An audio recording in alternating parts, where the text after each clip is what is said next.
So recently, the CBO issued updated debt projections as well as deficit projections. What this means for the US on a go-forward basis is that at least in this fiscal year, they'll likely have to issue more bills. There's potential that they may have to increase coupon issuance towards the latter part of this year or next year. One of the misleading things, though, is the fact that you had a number of headlines and a ton of ink spilled on this subject.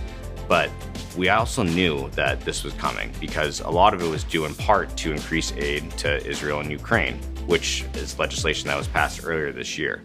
So despite the headline-grabbing nature of some of the overall messaging, the fact remains that some of this was known, but on a go-forward basis, how the Treasury opts to fund that will be really what the concern is facing the market.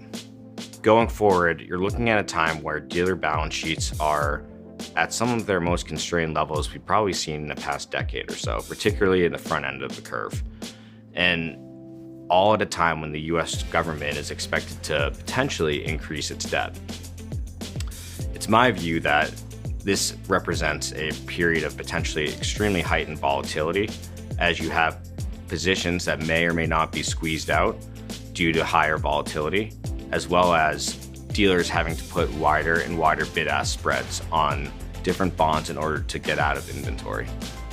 Lately, there's been a lot of headlines stating the deterioration in Treasury market liquidity. It's my view that this is actually overstating it somewhat.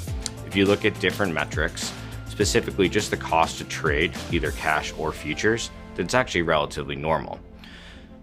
However, that's not to say that it can't get worse, particularly in light of the fact that we're talking about dealer-constrained balance sheets at a time where the US Treasury is expected to increase issuance.